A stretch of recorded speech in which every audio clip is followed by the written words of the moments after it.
go.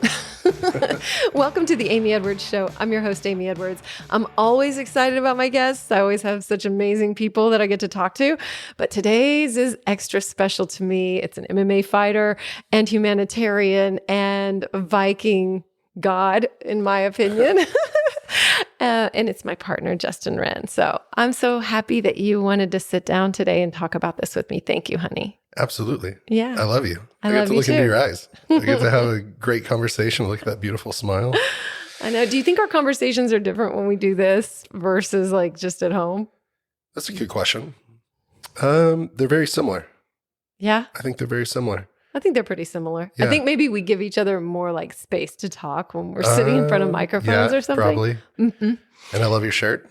Thank you. Create kindness. Because I wore it for you because you love this shirt. I do. Mm-hmm. I love that shirt. Yeah. And you're all about creating kindness. Thanks. Yes, you are. And I love that about you so much, among other things. So we're going to talk a sobriety check-in today because I'm on the sober path, as many people know and you know. And it's been a really interesting journey for me. My journey is different than yours, but I'm excited to just check in with each of us and see what's come up because it's been really interesting to me in a few different ways. And I've had some thoughts about it that I haven't really expressed for you. I was kind of saving it for this and kind of just had things on my mind that maybe were there that I didn't even really notice that were there. So I find that kind of interesting that I'm trying to have more awareness around what I'm thinking about sobriety. Yeah. So today, my sober date is April 14th, and I'm going for 2 years. It's close to 3 months. Yeah. You have a goal to do 2 years? Well, I did it the day after I recorded the podcast with Amanda Kuda, who is a sober coach. Highly recommended podcast if you want to think differently about alcohol. And I decided, what am I waiting for that next day? And we went to a meeting. And so I took a chip. And she had said that it takes 2 years for alcohol to really get out of your system. Wow. I know. And so I thought, okay, what if I did it? Because this is hugely unknown for me. This is like very much a step outside of my comfort zone to be in social situations and not count on alcohol, to truly not have that as something that you go to.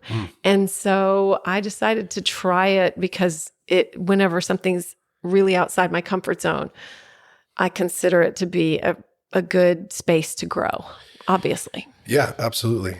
And just on that with what Amanda said, they have 90-day treatment centers because the statistics are so much better for people that go 90 days or go to like 30 days intensive. And then like I did the at least 60 days follow-up with intensive outpatient where you're going for 3 hours at a time for 3 days a week minimum. And then you're going to meetings for that 90 next days. So I did that, the 30 days, the 60 days intensive outpatient and 90 and 90, which means 90 meetings in 90 days.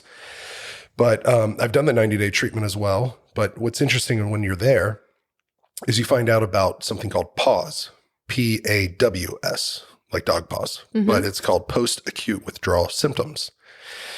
And it's really unique because people think you're only going to go through 14 days of withdrawals or 10 days of withdrawals or maybe 3 weeks.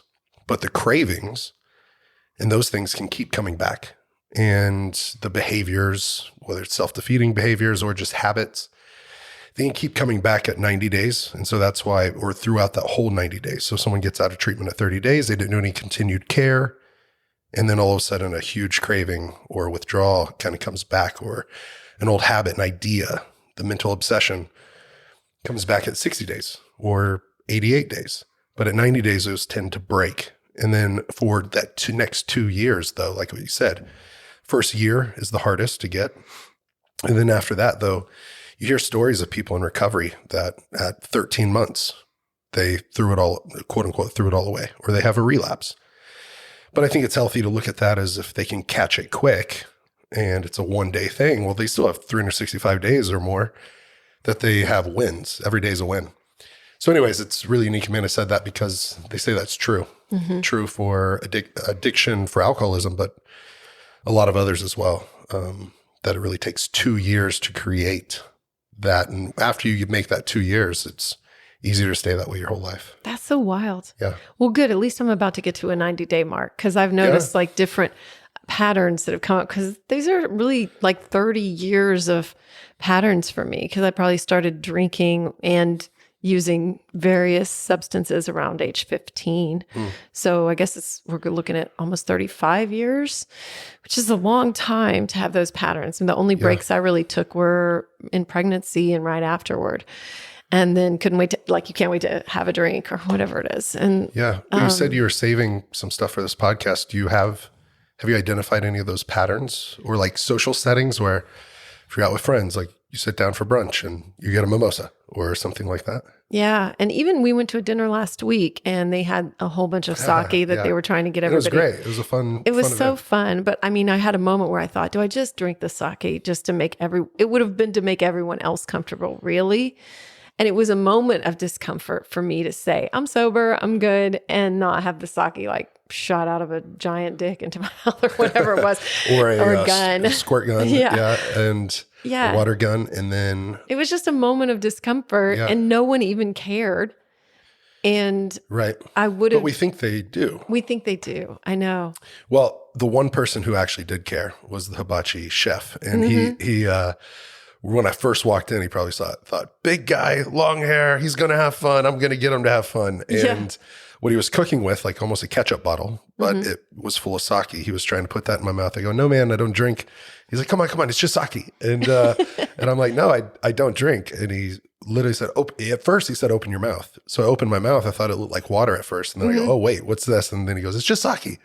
I'm like, no, I don't drink. And then he came back again and he came back again. And I had to tell him at least 3 times, if not 4 or 5, that like I don't drink. Yeah. But he really wanted me to.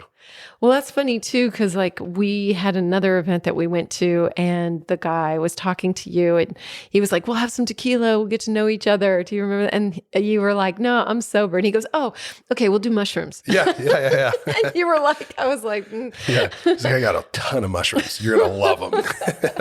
Yeah. I'm like, well, I'm not Austin sober. I was just reading Cali sober. Yeah. I was reading Demi Lovato was like talking about the difference between California sober, which I think is the same as Austin sober, and, sober. And we're on the path of sober right now. So, and if anyone's listening to this, just for the listener, like this isn't impressing anything upon you, but No. you might have a nudge of trying it yourself, like Amy's doing. She hasn't had a real problem like a lot of people think an addiction. I don't think you have.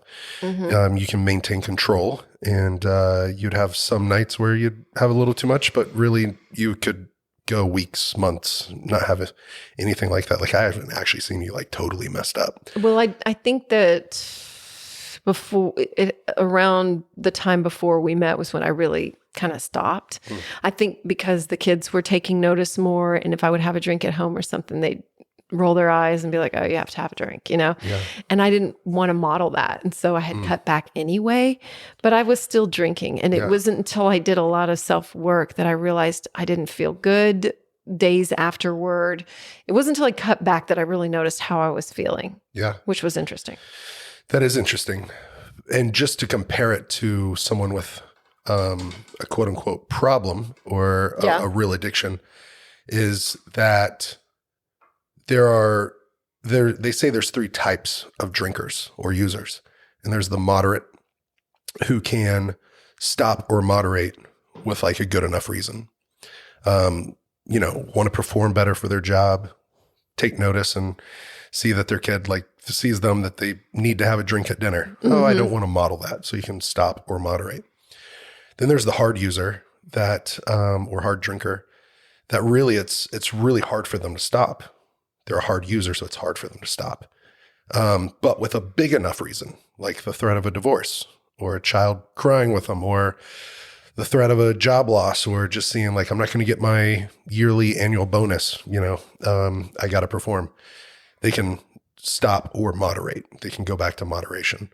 But a real deal addict or a real deal alcoholic, like even with all that stuff, a kid crying, a wife crying, a job loss, like they use that job loss as, well, I'm here now. So why should I stop now? Just keep doing it until they can really break the pattern and go seek help and get therapy, get counseling, get recovery tools and steps, and go to meetings and it's a all that kind of disease. stuff. Yeah, it's an actual disease. It's an actual disease. I've become more compassionate toward it for sure in the last year or two.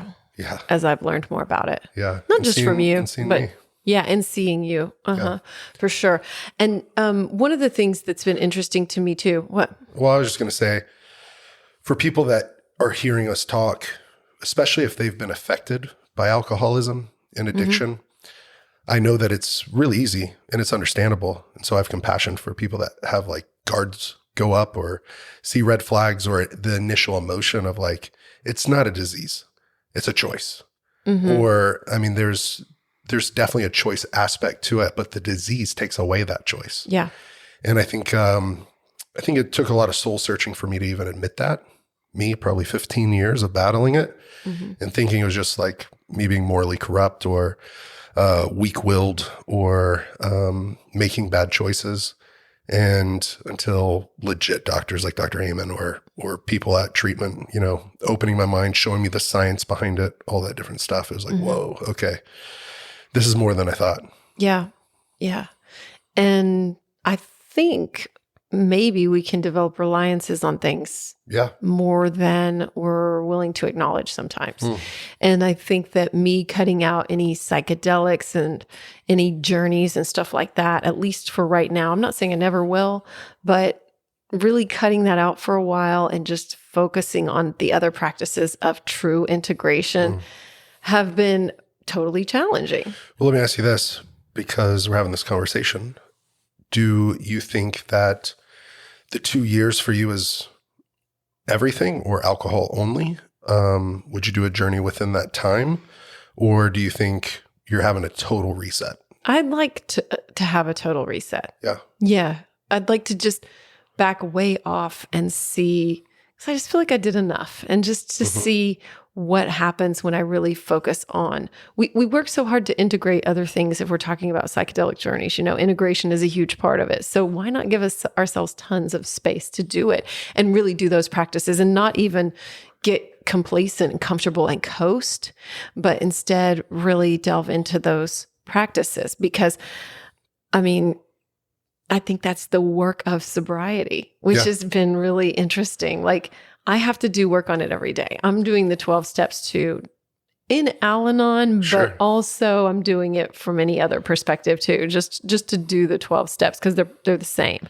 Yeah, and for people that don't know, Al-Anon is for families of alcoholics and gives them a lot of tools. Families and friends, anyone that's family affected. And friends, yep. And so that's been really interesting for me, because those 12 steps have been really helpful to push me to keep it a practice.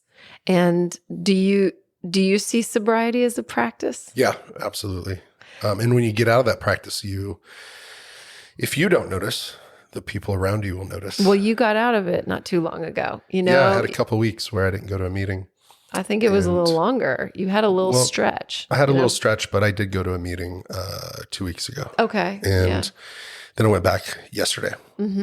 And even within that time of those 2 weeks, I even the last month, I went and helped a friend get to treatment. That's another time I went to a meeting and really helped him get to treatment. Went and saw another friend that got off the wagon of like recovery and got onto the wagon of just a 2 or 3 day spree, and went and had, dinner with him, checking in on him because I called him and could tell he was intoxicated and slurring his words. And so luckily we caught it quick, or he caught it quick. And so there's been recovery stuff that I've done, just not a focus and a practice where it was like, I guess, a fault I could have, even with my introduction being a humanitarian or whatever. It's like, yeah, I can be quick to help others in theirs. And when you help someone, that does help you. But at the same time, it's not a replacement for helping yourself first or staying on that practice, right? So I maybe subconsciously, I thought because I'm helping them, I don't have to go to my own meeting. And that's not okay. No. Not for me. Are you ready to up-level your pleasure practice? I have in mind, and one of the tools that I've used is from Wands. That's Waands.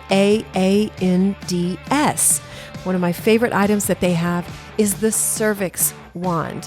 It is their #1 best-selling glass pleasure wand for vaginal and anal de-armoring.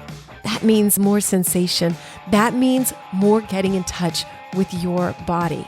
It's designed for cervical and G-spot stimulation, and it has helped thousands of women become more connected to themselves and their own pleasure while supporting them to heal pelvic pain through self-yoni massage. So if you are curious about getting more in touch with yourself, then I have an offer for you. You can get a discount using my code Amy Edwards, but if you use the link in the show notes, you can get 20% off from Wands. They have so many other beautiful items to choose from. With a large selection of 100% pure crystal pleasure wands, they create the most gorgeous, luxurious products that encourage you to honor your body, celebrate your sexuality, and live in pleasure, which is a big part of what we're about on this show. And yes, I use one myself. So go today to wands.com, that's WAANDS, and use the code Amy Edwards for 10% off, or use my link in the show notes for 20% off of your purchase from Wands. Again, my favorite is the Cervix Wand. It is trademarked and it is amazing. Take it from me. Check it all out and the reviews on wands.com. That's WAANDS.com, and use my link in the show notes for 20% off. Do you like sobriety? That's a hard question because yes, I love it. I love it. And if yesterday hadn't happened, I would say that I absolutely love it. And it's one of the best parts of my life. But whenever you have patterning of 15 years, deeply ingrained neural pathways that tell you when things come up, this is the solution. This is the answer. This is how you medicate. This is how you, instead of meditate, it's how you medicate and how you have the quick fix. Mm-hmm. There is a magic pill for this. There is a magic potion for this feeling or this stress or this whatever. So it's a good wake-up call. And I guess just to preface it a little bit, we don't have to get into all the details, but we got into it a little bit and we've had a really healthy relationship this last 8 months, I think. Really, really healthy. I've never been happier. Me too. Never been more in love. Yeah. And I've never been, what I said at the meeting yesterday was, I've never been more in love with life. For a 2-time suicide survivor, I think that's a big thing to say. It's huge. It's a huge accomplishment or a huge win, victory. Yeah. Where it's like, wow, I'm in love with life, my life, and the lives of those around me. Yeah. And so in life in general, I'm so grateful for the breath in my lungs, beating heart in my chest. But when I went to the meeting yesterday, I had kind of spiraled, and I had spiraled with you talking about like all this stuff going on, whether it's career wise, you were just feeling friend overwhelmed, wise, family wise, friends going through a hard time, family going through a hard time. And then all of a sudden in the last week or two, it kind of changed to where I'm having a hard time, and I wasn't really acknowledging it. I think I was more stuffing it. And then I probably talked to you about it the first time, like bringing it all up together. And I wasn't in a good head place. You were like stream of consciousness venting or something. And I was just listening to you. Yeah. Mm-hmm. And then whenever it kind of turned to where I started taking it out on me, then we got in an argument and I stormed out. And when I stormed out, my first gut reaction, my first inkling of like, what do I do about this?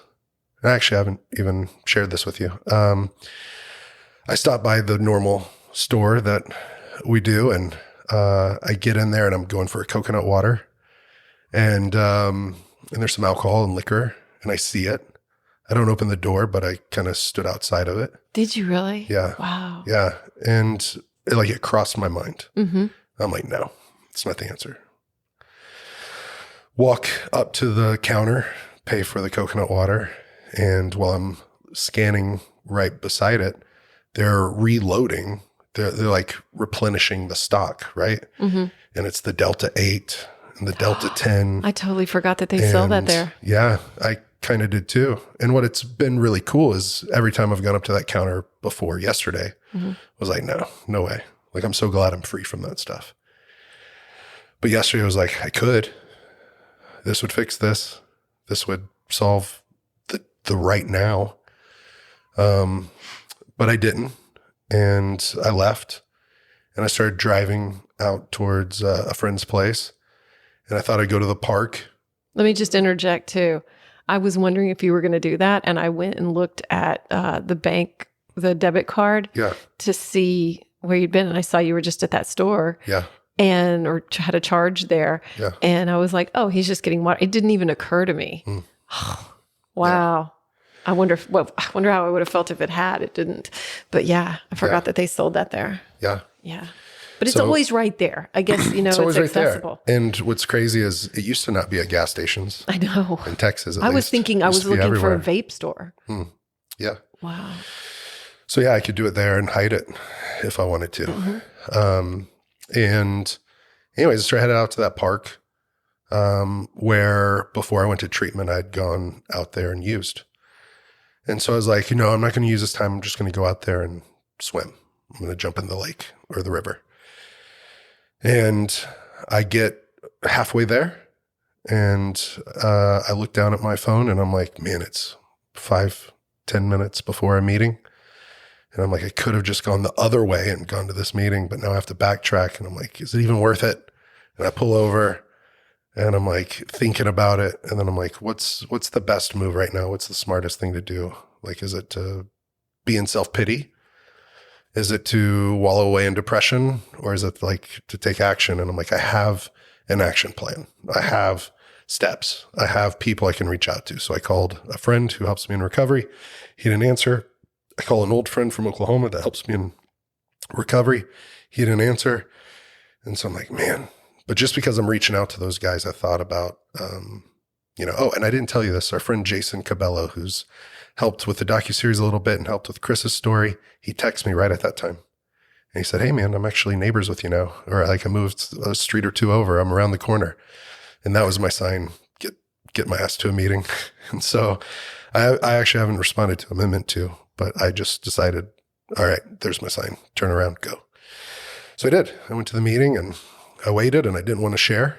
And, but every person's share in there was like a close call. Close call. Yes. Wow. A close call about relapsing. And then the person that shared right before me was crying. And there were really hopeful shares too about how they narrowly missed. But then one person shared and how they had relapsed this weekend. And that they kind of, quote unquote, threw it all away. I don't think it's throwing it away, but at the same time, like that's their perspective at that time.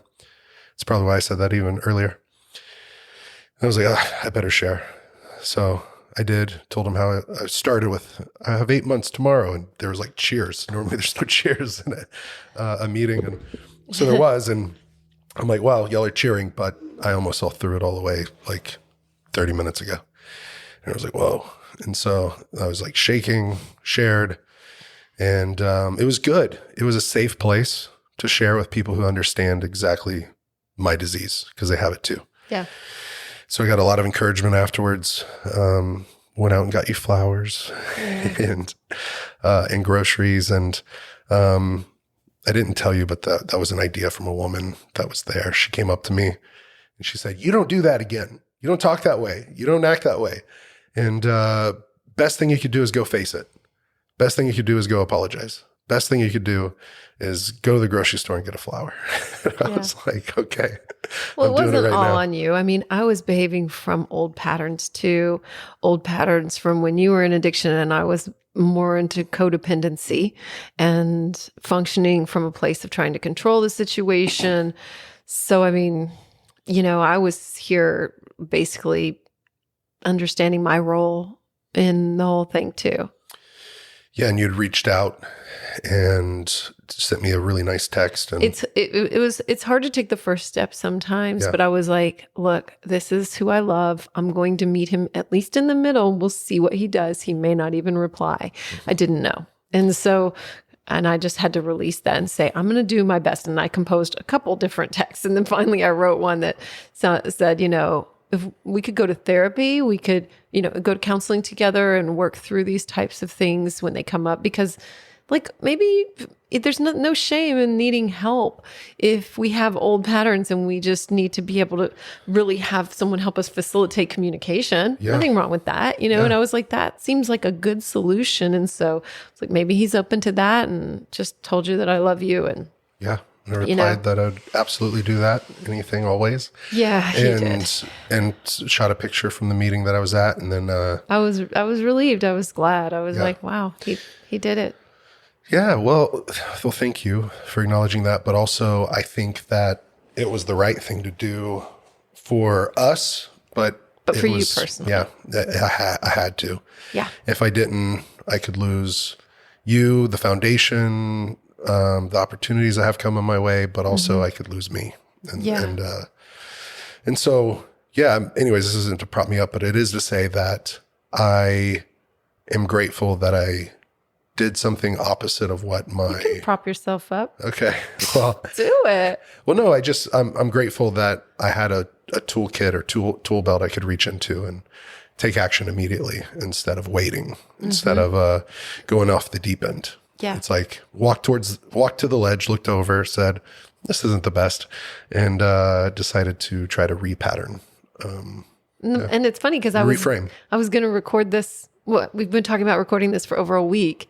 Yeah. And Yeah, probably 2 weeks now. I know. And it made me glad that we had that happen and then are able to record, because I just feel so much lighter, and like there had been stuff on my mind, and now I just feel like it's all out there and we're able to be in a better place. Yeah. And if we really look at it, maybe at the beginning of the relationship, I was a runner, meaning I ran away in elementary school, middle school, high school. And then when I used, I'd run. And you've been on the receiving end of that. And I'm sorry for that. And, yesterday that could have happened. And instead, I didn't run. And so I guess the point of that was, instead of it being a weekend, a day, a week, a month of me dropping off the map, it was like it was like 2 or 3 hours of uncertainty.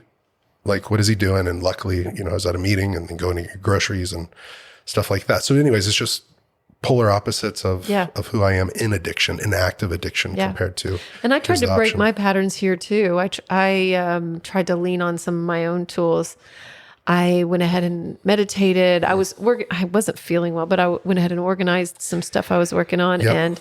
And I walked around like repeating affirmations, just like over and over. It's like, you're going to be fine no matter what. You're going to be fine no matter what. What else did I say? I said, you're not, I said something like, this isn't all your fault, telling myself that, because I think sometimes you can just blame yourself and look at yourself and like, what did I do wrong? And so I was able to just walk around and repeat those things and try to have a little self-care and a little grace toward myself too. That's good. Yeah. When I left here, I was in a negative place saying she deserves better.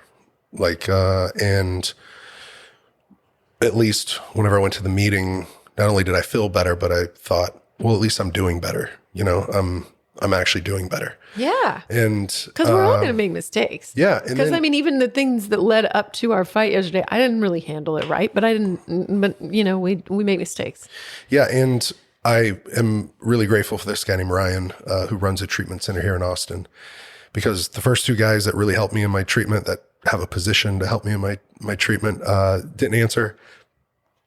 And so I called a friend who helped me get a friend into treatment. And he's the director at that treatment center. And he's like, man, I'm so glad you called. Like, I want to get a workout in. I want to see you. I want to have you come talk to the guys at the center. I was like, man, that's great. But why I'm calling you is because I was really struggling today. And he's like, oh shit, really? And I'm like, really? He goes, hey, I get it. Me too sometimes. And we had like a 45-minute conversation. And by the end of it, I am about to go probably this week and speak at their treatment facility. But he was really there for me when I needed it. And so I think that's a big thing is I saw, I don't know what I was doing on my phone earlier, Amazon or something. And I saw Lee, a friend of yours helping you and Al-Anon, had reached out. And so I guess on that point is having people in place that you're helping and that are helping you and that just know your story and know where you're at and that you can communicate with honestly and openly with is a huge asset. Having allies in your life that can It's hard to help get point you in the there right a little bit direction. because I still am not quite in the frame of mind that I could call someone whenever I need it. Like I didn't yesterday and I could have. You could have.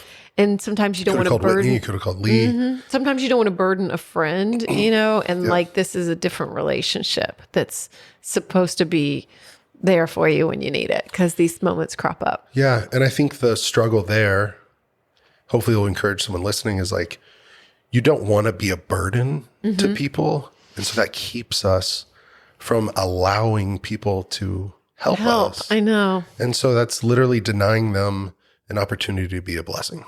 Yeah. And so that's a good way to look at it. Yeah. It really helped me yesterday was, oh man, I haven't talked to Mark like I should have in like a month. Oh man, why am I going to call him right now? This is going to burden him. Right. And I was like, wait, he's here because he wants to help. I'm going to call him.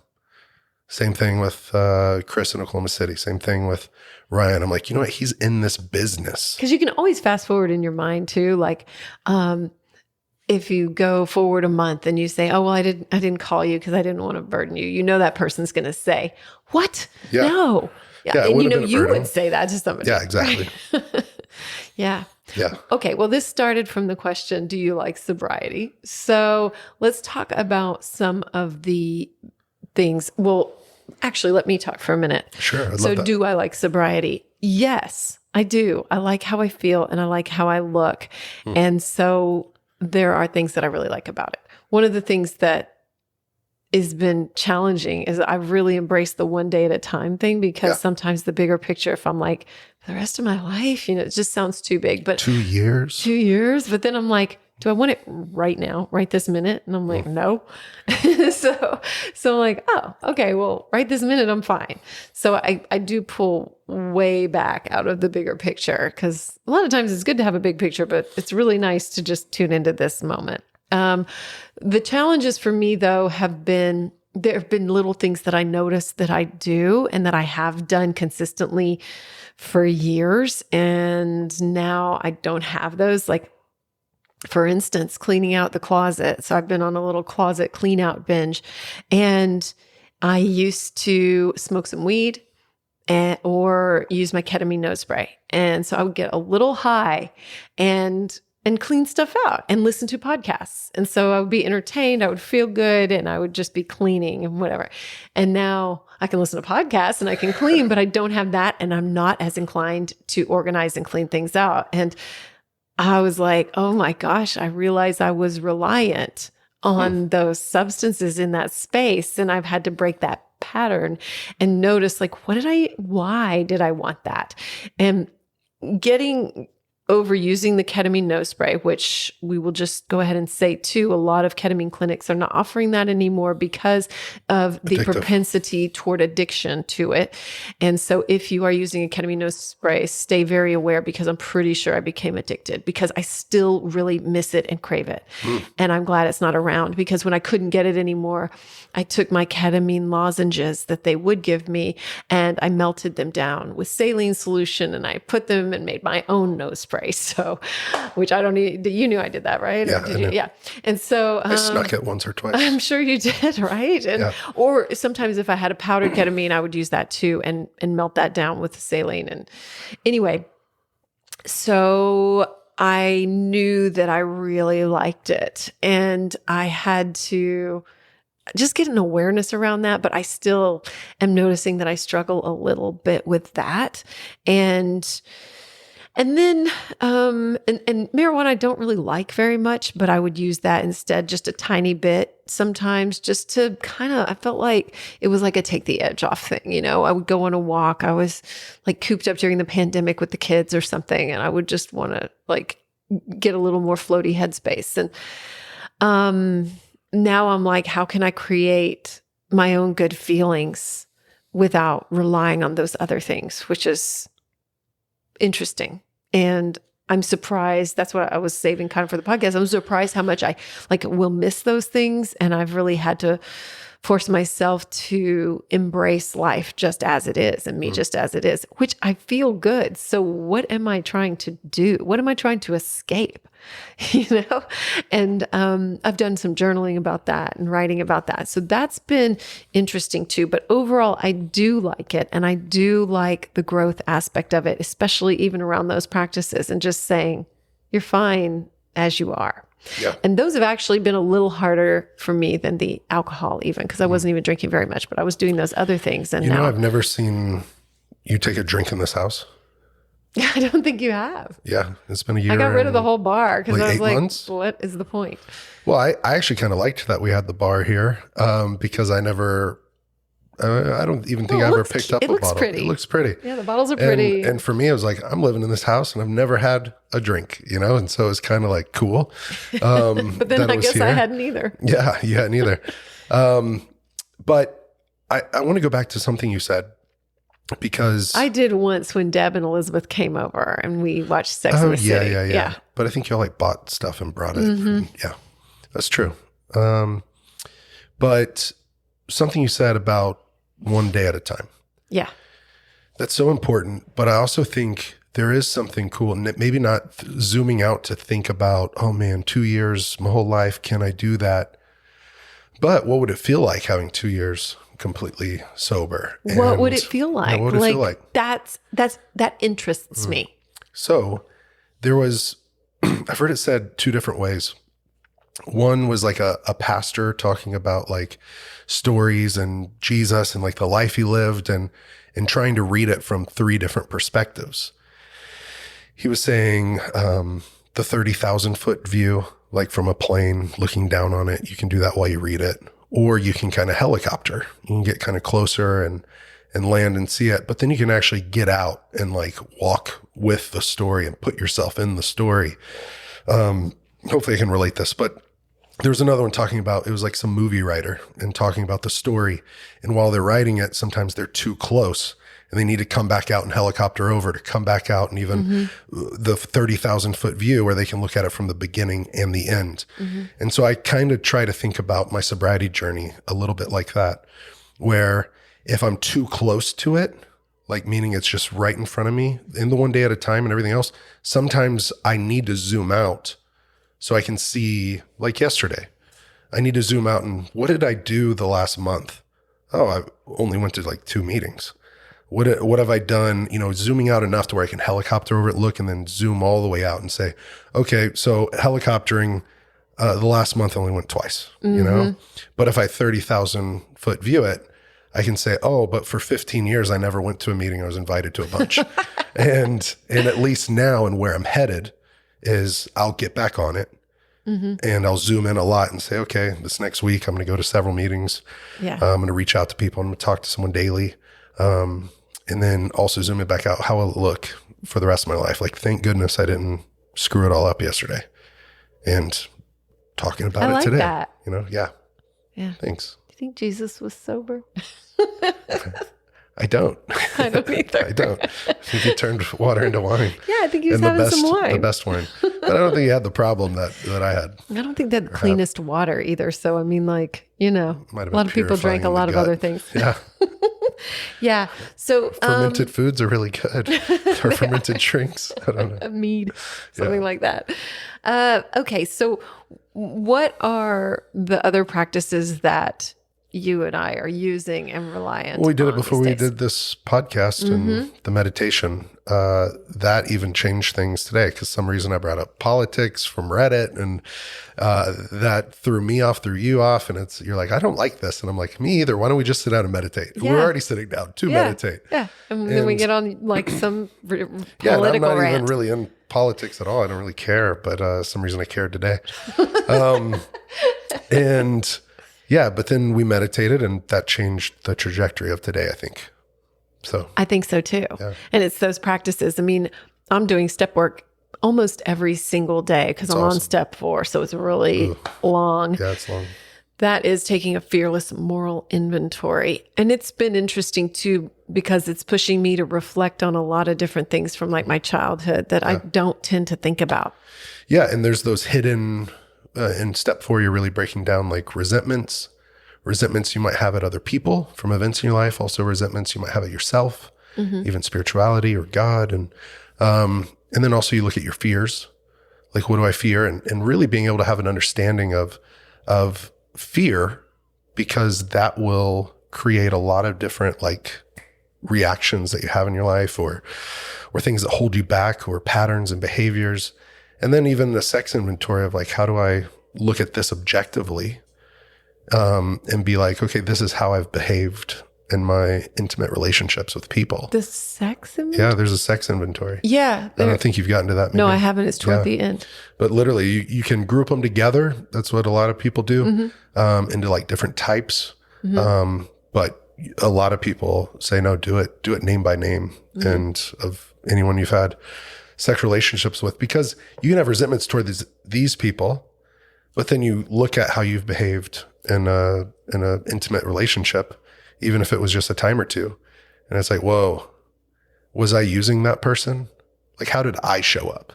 So yeah, the step 4, you're looking at how you might've been hurt or offended, or someone's been dishonest with you. But then you have a real look at yourself of like, where have I been dishonest? Where have I been manipulative? Where have I hurt others? Have I shown up poorly, really? And how can I show up better moving forward? And I noticed that when I was trying to text you yesterday, I had a couple, like I wrote one, and then I was like, by sending this, I'm trying to get him to do something or say something, or like I felt like I was trying to get a certain way. And I was like, delete that. Like, that's not, I don't want to be trying to control it or trying to say the right thing to get him to do whatever. Or just show up a certain way. I was like, no, you know what? His path is his path, but I am going to at least come halfway and say what I can there. I'm grateful. I'd already, I had sent you a screenshot that I'd already taken before you had sent that text. And so I was planning on reaching out. I was just at the meeting. And, yesterday, part of it was hard, but I think we ended it really well. We did. I mean, I think we turned it around quick. Yeah, we did. Well, we both used the tools that we've got to show up in a better way, and I'm pretty proud of us. Way to go, us. Yeah, high five. High five.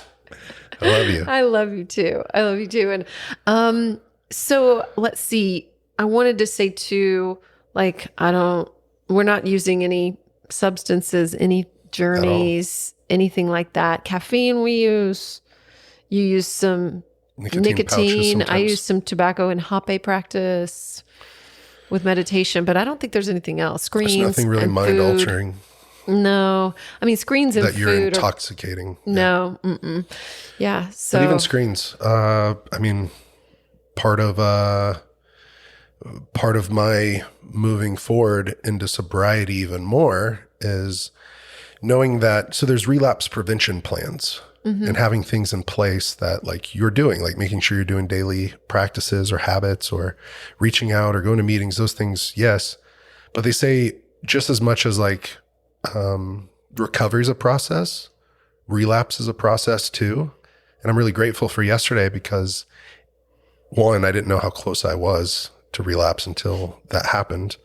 And then two, like relapse is a process, meaning you take steps back. If there's 12 steps, right? You get up this ladder and you get up these rungs, but you don't just normally you don't just jump off from like the 12th step down to ground zero. You're taking these steps backwards. That's a good analogy. Down the ladder. And so I have to remember like the elevator's broken, take the steps, and to take steps moving forward. And the reason I said that was last night I slept with my phone in another room, right? And on the charger. That was a huge step for you. Way to go. Yeah, thank you. And I've wanted to do that for weeks. I think I might have even said it before. You've been talking about it for a long time. And then sometimes like I had an excuse Saturday night and the excuse was the fights were on. And I really want to watch the highlights and I want to watch what's happening after because a lot of times matchups are made and different things. But there's no reason to be scrolling into the middle of the night or midnight and then sleep with the phone right by my bed or under the pillow or anything like that. So that looks weird. And so it was a source of stress for me. Yeah. So I'm glad that I'm sleeping with it in another room and I'm going to continue that. Cool. Only day one. So tonight's day two. Yeah, cool. But you know what? Healthy. You got to start somewhere because we can put off these things like kick the can down the road. Yeah. So when does it actually like start? Yeah. And you just got to start somewhere. On that, I thought about what if, screen time's so big now because everyone works on their screens and talks on their screens and communicates on their screens and social media is on the screen and veggies out on their screen and entertainment on the screen. And, I was thinking, what if there was at least a 12-hour fast that I could do every day, which is phones up at 8 or 9 p.m. And I can't get back on it until 8 or 9 a.m., and so, maybe it can be even more than a 12-hour fast, but who knows? It's like, at least that's 12 hours is good. That's a next step, or at least half my time, my brain isn't being influenced by some sort of screen. Yeah. Let's check in as we start to wrap up. Let's check in on what physical effects you have noticed. Energy. I know I would get energy from usage, but it's almost like a negative, even though you interpret it positively. I think that there's like an aura that happens, meaning one of my friends that relapsed lately, his girlfriend walked in before he ever spoke a word, before he ever looked at her, before she smelled anything, she knew. And she knew, she said it was just the energy about him was off, was different. She was like, that's not him. And so I think what I mean by that is the opposite of that, meaning when I'm sober, I think I have at most times, unless I'm spiraling or something, like there's this, it's who I really am. And that's who I want to be. And so, and not diminishing that or not numbing that.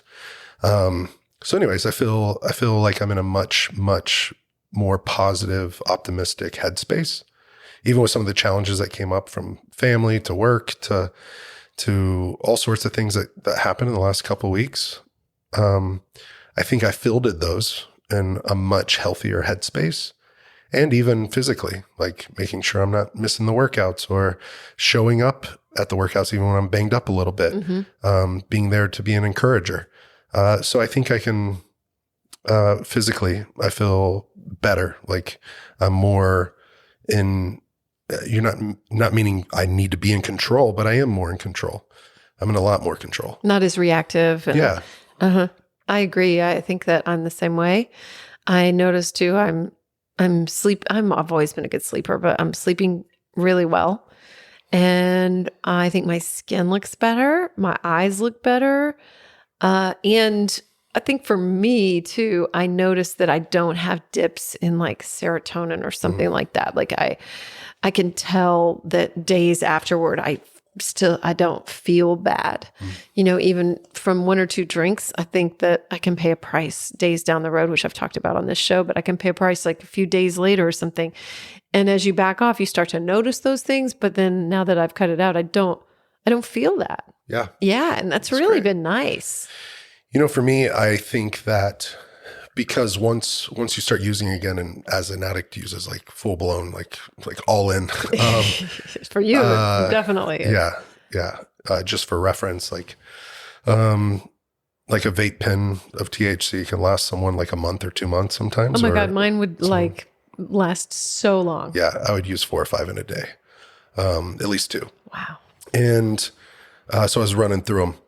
And what I mean by that is, so the pause, post-acute withdrawal symptoms, that does have dopamine and serotonin dips in it. And that to level out takes that full 2 years.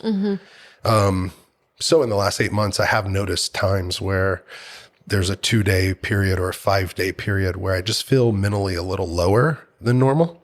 I don't know if you've noticed that in me, but I just remind myself, this is part of the process and it's going to come back and I'll be in a more positive outlook here soon. And so on those days, I'm like, how can I do something? Can I get an ice bath when I need to reset? Can I go to a workout? Can I get out in nature? Can I do something to try to help bring that back up? And granted, you're speaking from the point of an addict, but still, if those substances have that effect, like why wouldn't they be affecting someone that's using them just a little bit? It does. It does. It does. It might be on a different scale, but it is noticeable. Okay. Yeah. Good. Anything you want to add before we wrap up? I love you. I love you too. I love you so much. And I'm grateful for the listeners of this show. Thank you for supporting the Amy Edwards show. Yeah. If you could leave a review, I know my honey would love it. She would love to hear from you, what you like about the show or specifically this episode. Yeah. And thank you for supporting it. If you want to share a link out, that's always great on social. And I'm sure Amy or myself would reshare it on our stories. Definitely. Please tag us. And also please listen to Overcome with Justin Wren. We have some great episodes that are coming out. Yeah, we do. Some really epic ones. Yep. And support Fight for the Forgotten as well. You can join our monthly giving club. Yeah. And we're really, really excited that we're embarking on building a hospital and a school and a whole community hub, unlike anything the NGO world has really seen. At least that's our partners and founders have said that. And they're from some of the biggest nonprofits in the world, making the most impact, which is the most important thing. And we're embarking on a great journey. And so we need a tribe of supporters that give like $5 a month or more, $20 a month, whatever you can give. And we're doing bullying and suicide prevention here. People can go check out our new website, heroesinwaiting.org. Still being updated, but it's heroesinwaiting.org. That's free in schools and martial arts academies.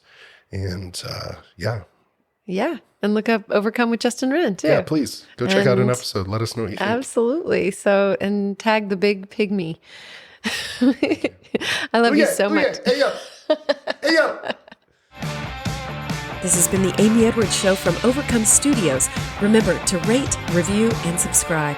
And thank you so much for being here. Sign up for our newsletter at amyedwards.com.